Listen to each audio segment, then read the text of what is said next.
This is Inside Out. Alright, mukwano gwange ali ku mukutu gwa SML TV nkwaniriza. Oli otya nona gy'osinzira webala emirimu. Nze mukwano gwo Simon Muyanga lutaya n'emboozi zaffe za buli lunaku omutabula binyuvu bye tuyiga. Nkwaniza nnyo nnyini ddala nyumirwa ey'olwaleero. This is Inside Out. Kale nne mukwano gwaffe Andrew Irumba Katushabe, Pulezidenti waffe ow'ekibiina ekigatta abakola emirimu egy'emitimbagano abatali wansi wa gavumenti abeekolera egyabwe.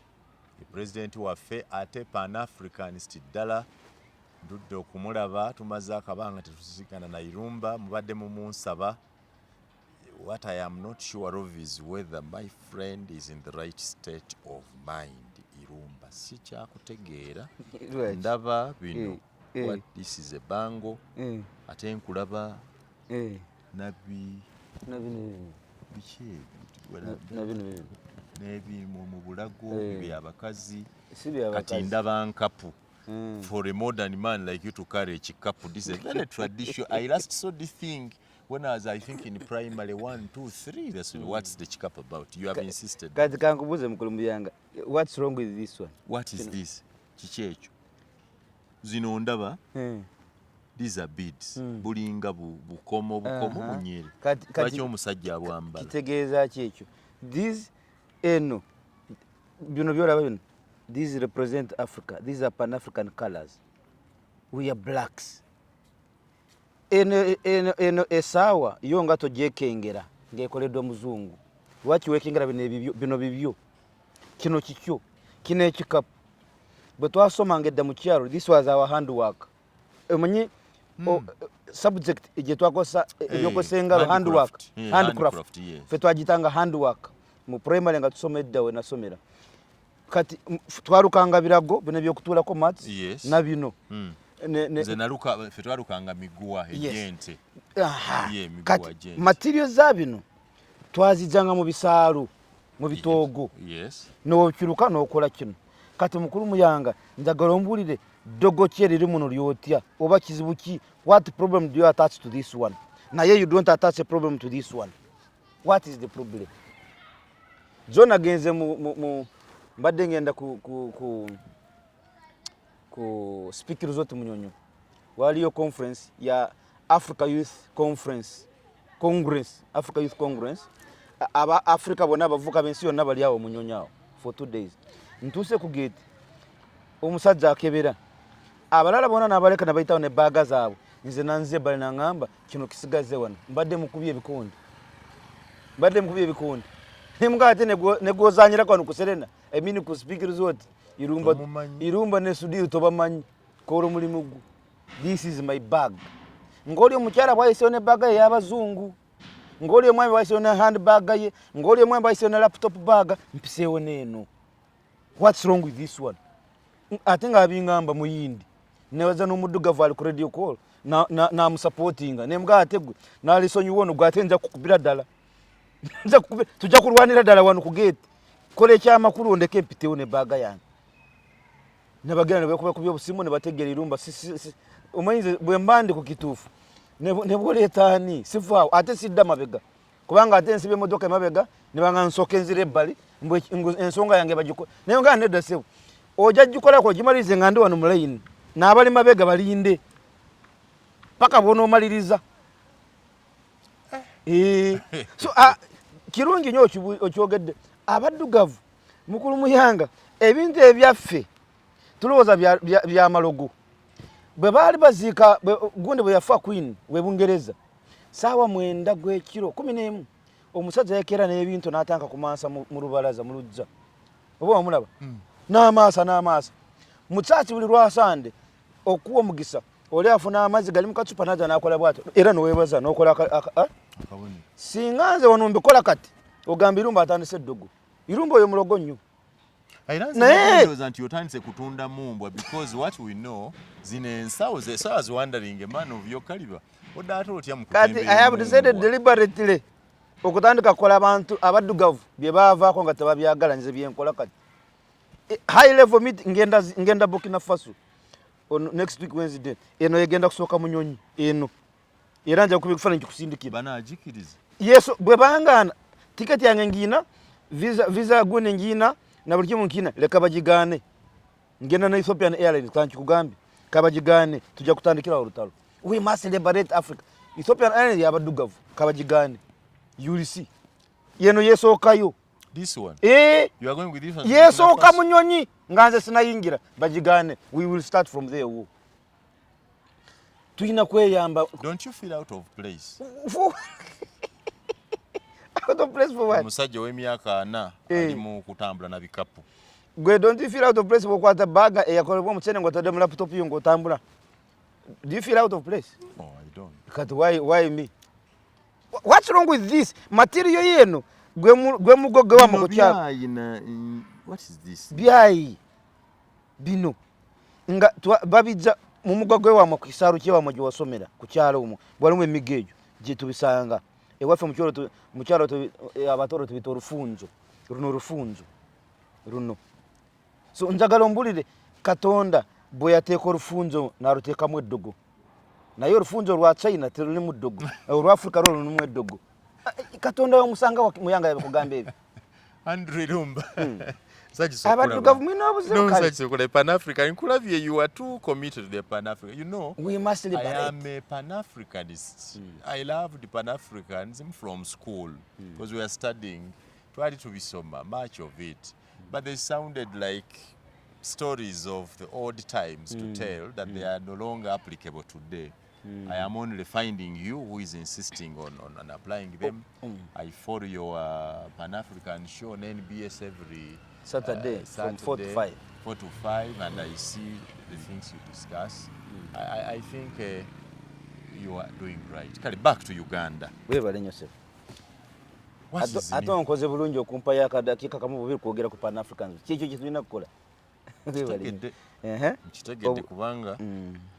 But because what you are saying briefly, omuntu alabanga this has a problem.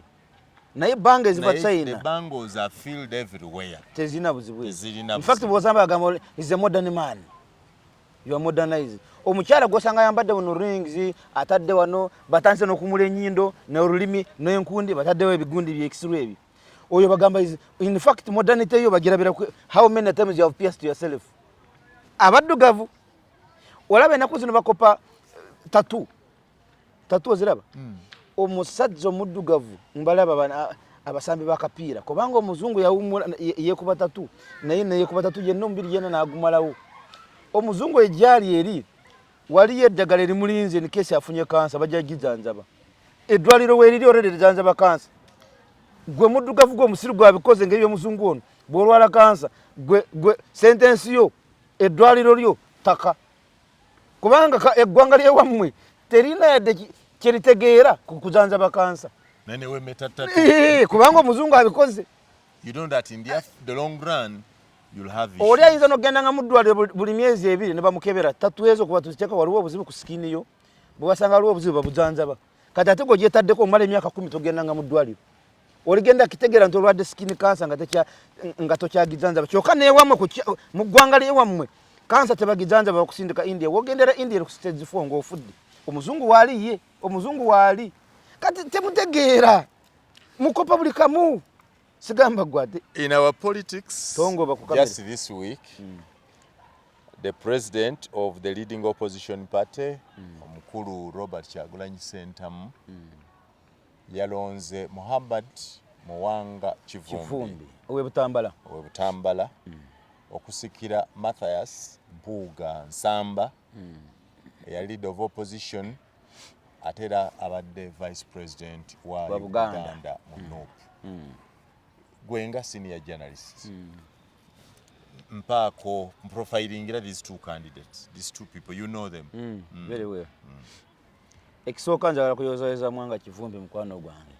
Kivumbi onoyo, Kivumbi Salamu Musumba, Ali Salaso, bane balala benzukirawo kati Pan African movement eno gyolaba bali gye bafuula ekitagasa ate yabazimba twabeeranga awo Kamwokya twasooka kubeera Kamwokya wali opposite n'akatale ne tudda ku gundi ku Siscalop bagitanga Siscalop opposite Uganda Museum we twabeeranga ne twogera ku Africa ne wajja Tajuddin ne wajja ba Mike Mukula Captain Mike Mukula au Professor Kajaba Kalusoke yajjaranga ku traininga Felix Kuleize we bati Tajuddin yafa indoza yafa kakati bagisanyawo naye bwolaba leero bebali ku platform y'ebyobufuzi ate bwogenda kubegendereza nti bayinamu emizi bayinamu values ezo ojja kusanga nti ako kye baafunako mu Pan Africanism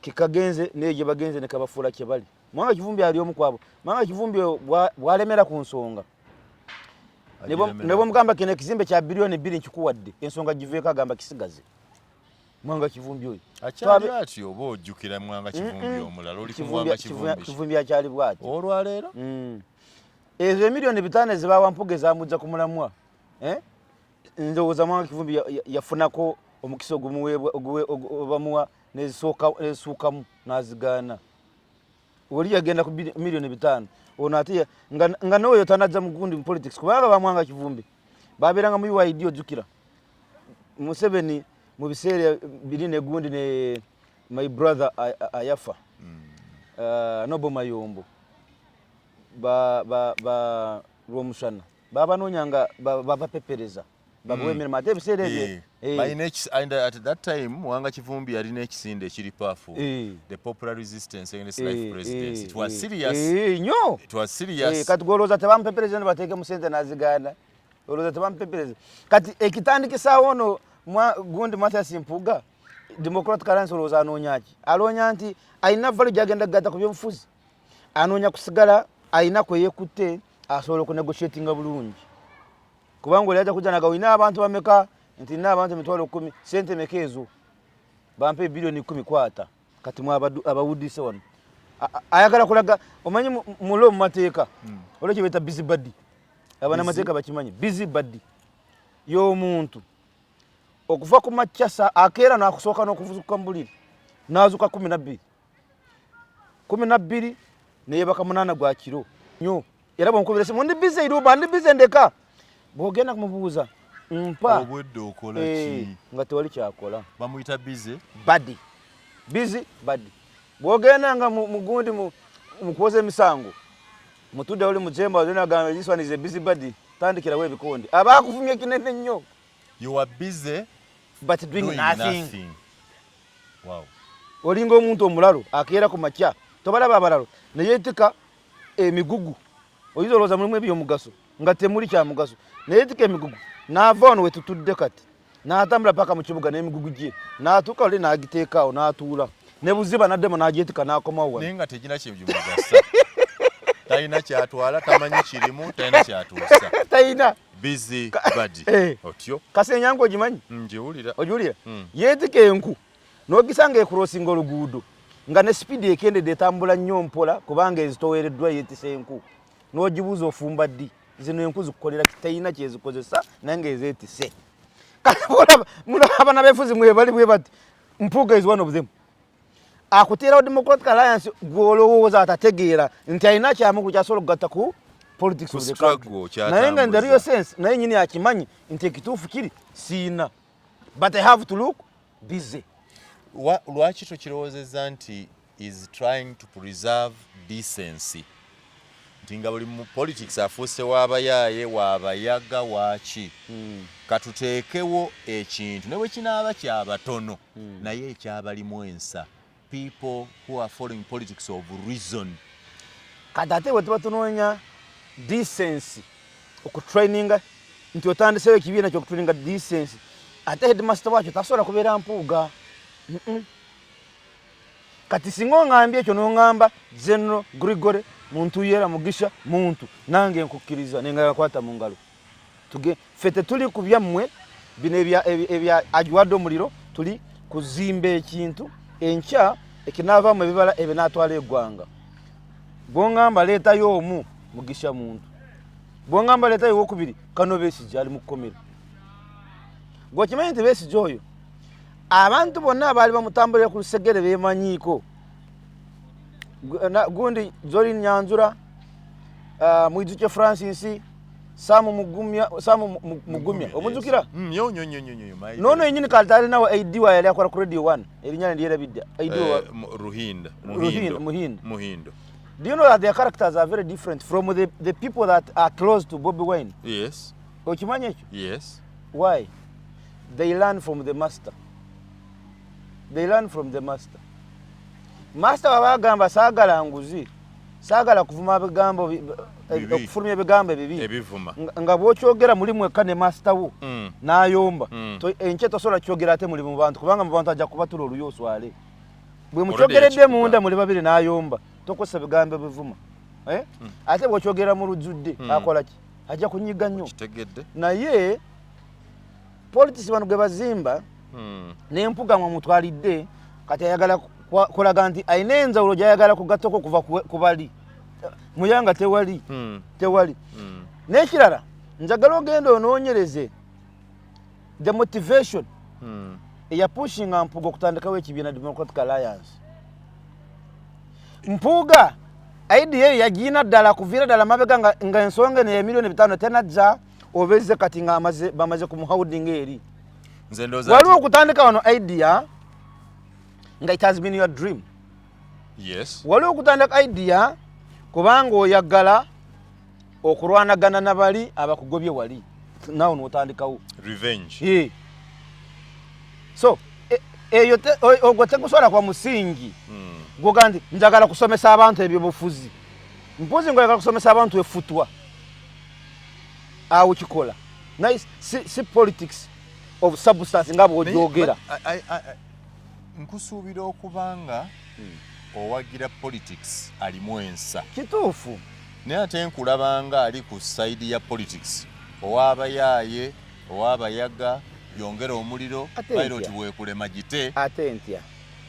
I am analyzing. Sipo ngambye nkole ekyo. Yes. Ndi mukulaga abatulaba. Nti bwe tuba tunoonya nange njagala politics wa substance. Naye ndi mukugamba muyanga tabawuddisa nti oyo politics nti gundi Mpuuga gwaze kukola nti lyekubo lyakuteera mujje mugoberere. Ndi mukulaga nti oyo naye alinga bali tayawukanye abaawukanyeeko kubanga bamugamba nti olabika nusu milioni 5. Kakati omukugezaako ng'omujagujagu tajja busera n'agamba kakati omunaba mundumiriza bwe mutyo nsobola nange okutandikawo ekyange nange ne mbazoganya. Okay. Kyakola. So ali mu kutandika. There is no difference.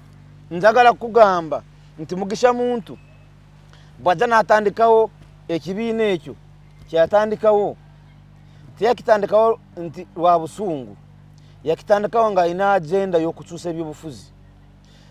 Mu Uganda abantu bamanyidde nnyo ebyonoonese.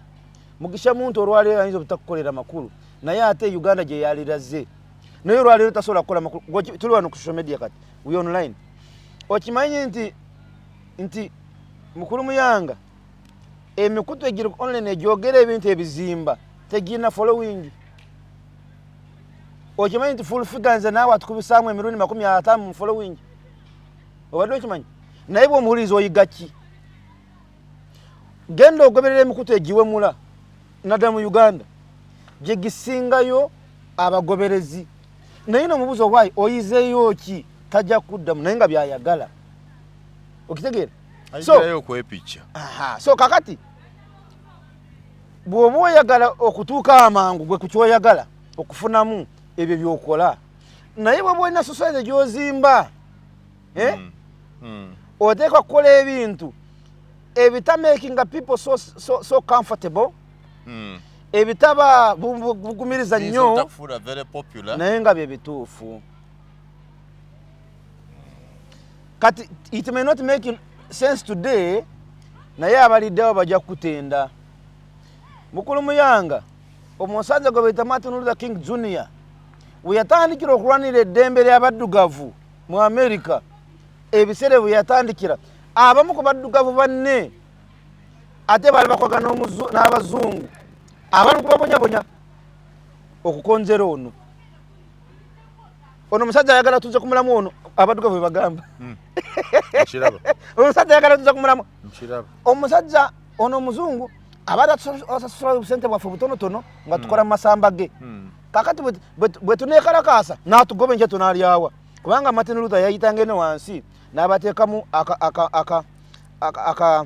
mukitu mutya akanyamberege mu masamba gye bakolera bekalakasizeeyo ku street webeeya street za America bakwate erweyo leero bonna batuula baleme okweya bekalakase fighting for their rights abaddugavu balwanirira ate ne bajja omusajja ono mulaba ye ayagala ffe batugobe tuddeyo tufe enzala ye asigale ku mulimu oba aleeta abalala jukira ye yasoma bagamba ye yasoma owulira ye yasoma gwe tewasoma so bana olwaleero Martin Luther makes sense to an idiot, even an idiot nenga bwolya Martin Luther ona kyoyiga an idiot kadata abana Uganda abaleera abasomyeko.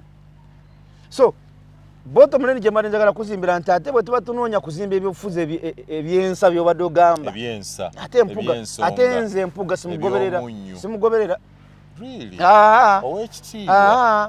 nza kugoberera mpuga bweba noonya bwemba ndi mukunoonya bwemba njagala kwesimba we want to be an orator njagala ebigambo ebikalubo mu luzungu okitegeera mu luzungu nga njagala ebikalubo bwemba serabye mukasambidde nga noonya ono ampeye ebigambo ebikaluba mukaawo oyogera abantu bakutende nti wasoma nnyo awo wenja kugenda ontegedde bulungi nze ndowooza nabwe nkomaawo. The Inside Out ne Andrew Irumba Katushabe, Pan-Africanist, atera president owa Independent Online Journalist Association ya Indoja eyaffe bwatyo bwabiraba. Kale katulabe Segirinya nga tumaliriza bwotyo bwotemetemye empuga tujja kwongera okumwetegereza tuli mu kuziika ewa Segirinya. Nabeerawo funeral services bbiri. Nabeerawo funeral services. Emu eri waka bagenda kuziika endala eri mu kisaawe. Entegeko obulungi awagazi ennyonjo eryorganize obulungi led by Mpuga in the background waliyo speaker ne parliament. Totuna pesi ya Mpuga tunuli ani mabega ga Mpuga ani mabega ga Mpuga lwaza yaleta sente za ategekaawo definitely tewa kubera parliament olwasonga Segirinya alina parliament. Yes kakati problem yange yino twali kuona nkugamba abana Uganda bali babantu bali babantu they are cannibals.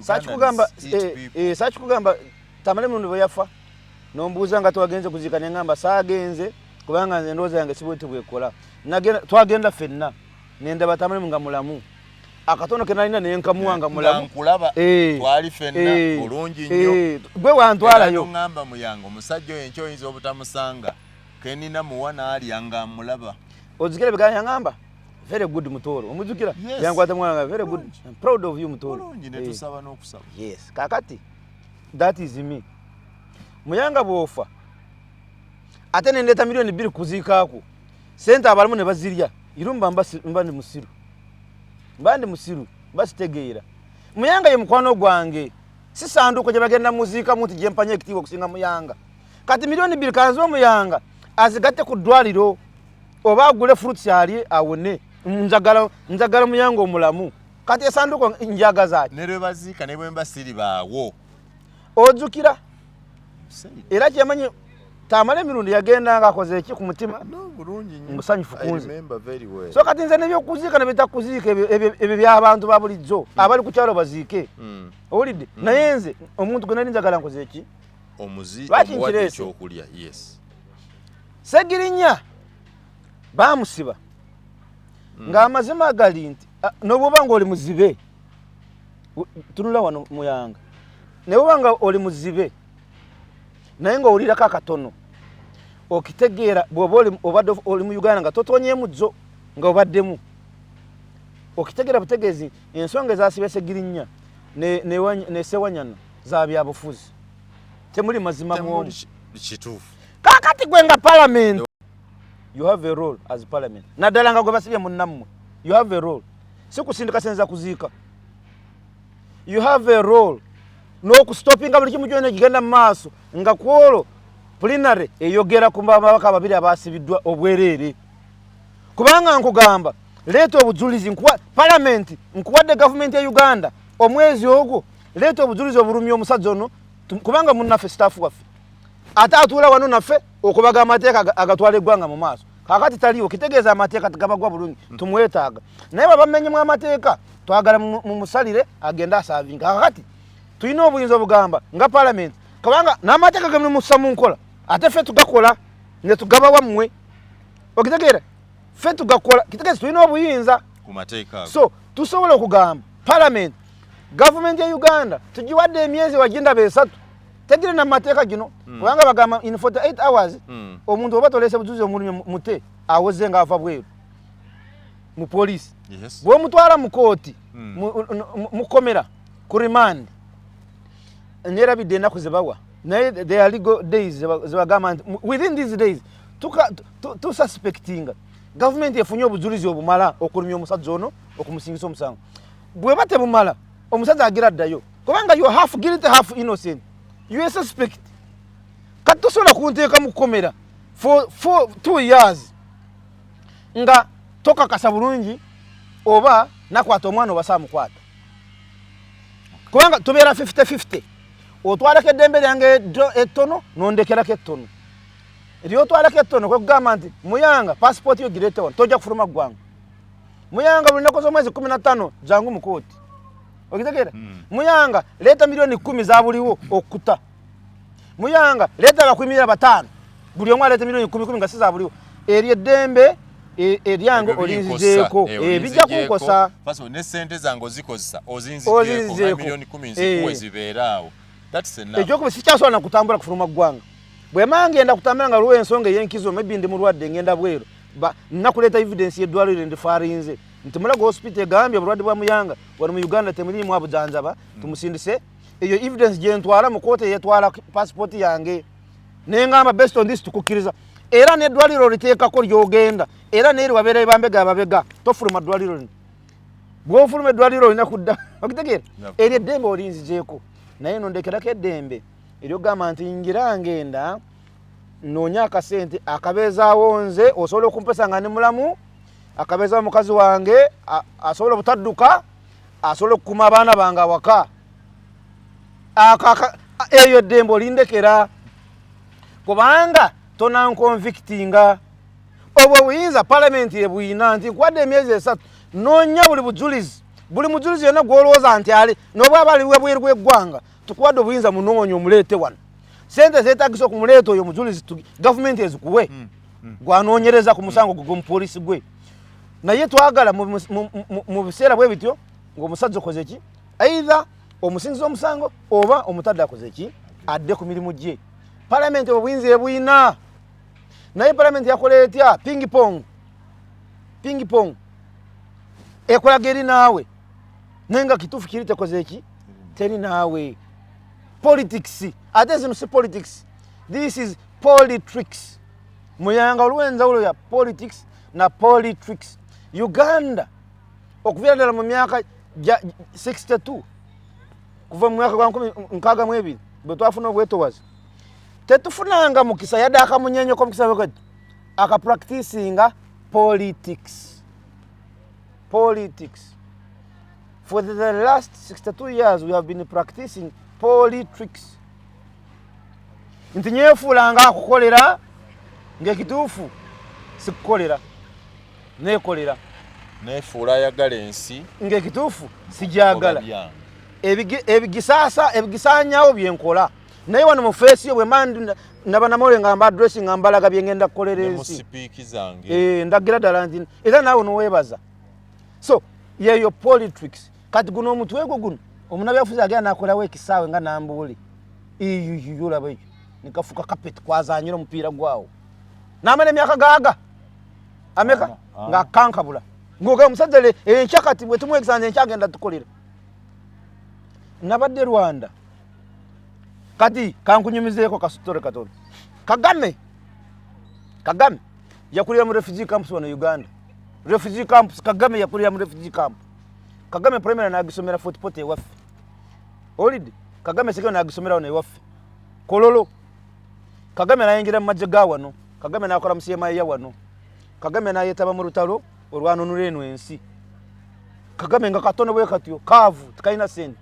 Kagame kaina omutima gwensi yako. Kubanga engeri jakakulira mu refugee camp mu Uganda nga kikaluma. Lwaki nkulira mu refugee camp? Nge gwanga liri walindi ensi yange. Ruri balumu nja kunula ensi yange. Kagame bwe kamala wano kuwangula wano. Kote kali na kubya sente bya wano. Kali wano kazimba network. Nikakolenda gana ne Museveni. Mukama wange bwe nkagattaka wano batumala nango ntwale tukole ki? Sunensi yafu. Kagame for him that was all he wanted.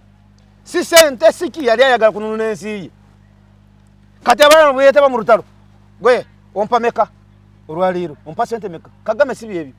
Kununensi yali ayagala. Kati yali yajje eno afuna amanyi. Afuna network n'obukodyo. Network. Bwe bamala wano naga Museveni kyetwakanyako kijjukira nti ye tugende. Inzo kakana mu mutima gwange nga nange ndi mu ggwanga lyange lya Rwanda. Kibakola muyanga nabadde Rwanda mazima gaye nyini njagala no nze singa mbadde nsobola njagala kubeera munyarwanda nsenguke ono ngende Rwanda. Naye lwakuba sisobola kinga kisoboka. Ndina anko wange ayarwana na anko wange yarwana ne Kagame olutalo olwo yarwana wano naye nagenda ne Kagame eri bwe bawangula olutalo teyadda nakadha kyaliyo. Is now retired major ali Rwanda yafuna omukazi omunyarwanda n'abaana eno tebajja n'omusazo yamala emyaka 2 tazzeeno bwe nagenze bwe namusanze bwe namuuza lwaki toja kunagamba embeera eziri wano wakati waffe bwe nzijeeyo ono alowooza ndi nzize kubegga osobola okufuna obuzibu bwekyo sobeera wano osetolinge okakkane kati wano wewaffe abuli anjagala nsanga wano Rwanda sijja kwogera linnya sagala muleetera buzibu my uncle mutegedde.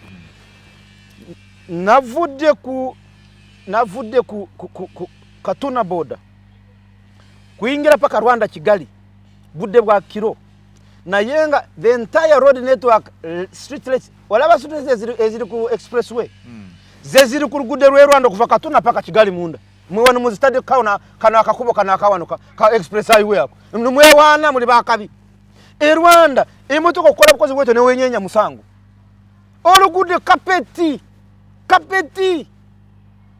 okuva Katuna ku boda paka Kigali temuli mukinya nekyo okukola bweto musango anti fe binnya tubyetaaga okwe massaging engije tuli ennyo emmere ate tugenda mu gym sebinya bituyamba tu massage sebinya tubirina deliberately we leave them it is our design. Why don't you appreciate our design? That's our design. Kale mukama wange naye nze njagadde nkulage ekiri Rwanda n'ekiri wano bweba ye design yammwe yetuyamba ffe gye twagala it's okay.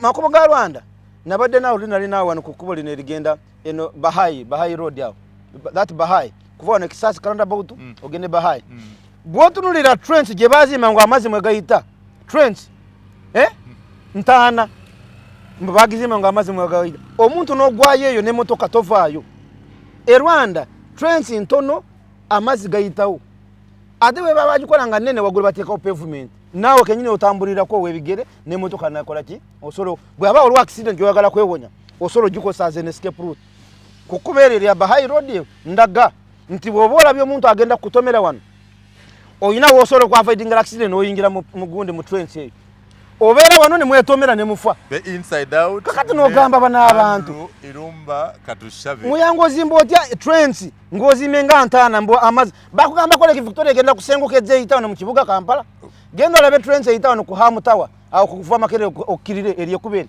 eriko LDC laba trench olaba bana abantu n'ogamba bano basiru bategeevu tumaliriza bwe tutyo nze Simon Oyanga Lutaya.